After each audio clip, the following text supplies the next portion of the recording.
વડોદરા મહાનગરપાલિકાની આજે આરોગ્યની બેઠક મળી. વડોદરામાં ફૂડ સેફ્ટી વિભાગની કડક કાર્યવાહી, સેમ્પલિંગ વધારવા અને ફાસ્ટ ટ્રેક ટેસ્ટિંગ માટે તંત્ર અન્ય શહેરોમાં કલુષિત કે અખાદ્ય ખોરાકના કારણે બનતી ઘટનાઓની ગંભીરતાથી લઈને વડોદરા શહેર તંત્ર દ્વારા ફૂડ સેફ્ટી અંગે કડક પગલાં લેવામાં આવ્યા છે.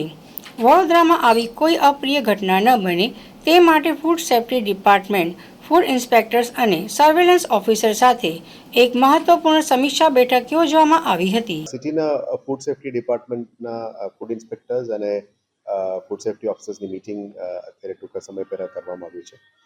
જે રીતનું બીજા કોઈ જગ્યામાંથી અનબનાવની મેસેજીસ આવતા અને ગંભીરતાથી લઈને વડોદરા શહેરમાં આવા કોઈ ઘટના ના બનવું જોઈએ એના માટે તકેદારીની ભાગરૂપે આજે આ મીટિંગ કરવામાં આવી છે.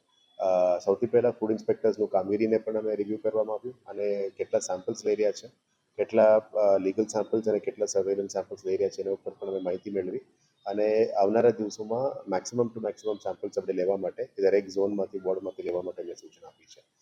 રેસ્ટોરન્ટ્સની અંદર અને હોટેલ ઇન્ડસ્ટ્રીની અંદર જે પણ ફૂડ સેફ્ટી પ્રિકોશન્સ લેવાનું છે, લાઇસન્સીસ જે લેવાનું છે બધાને ચેક કરવાનું પણ કીધું છે.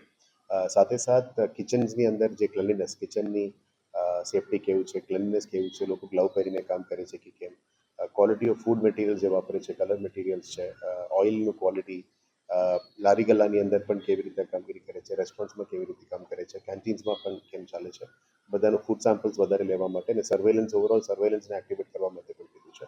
અત્યાર સુધી અપ્રોક્સિમેટલી 80 to 85 સેમ્પલ્સ લેતા હતા, હવે એકદમ વધારીને 500 સેમ્પલ્સ સુધી લઈ જવા માટે અમે પ્લાનિંગ કરી રહ્યા છે. પણ પ્રેક્ટિકલી વાત કરતા 300 to 400 સેમ્પલ સુધી લેવાની એ લોકોએ પણ સંમતિ આપી છે.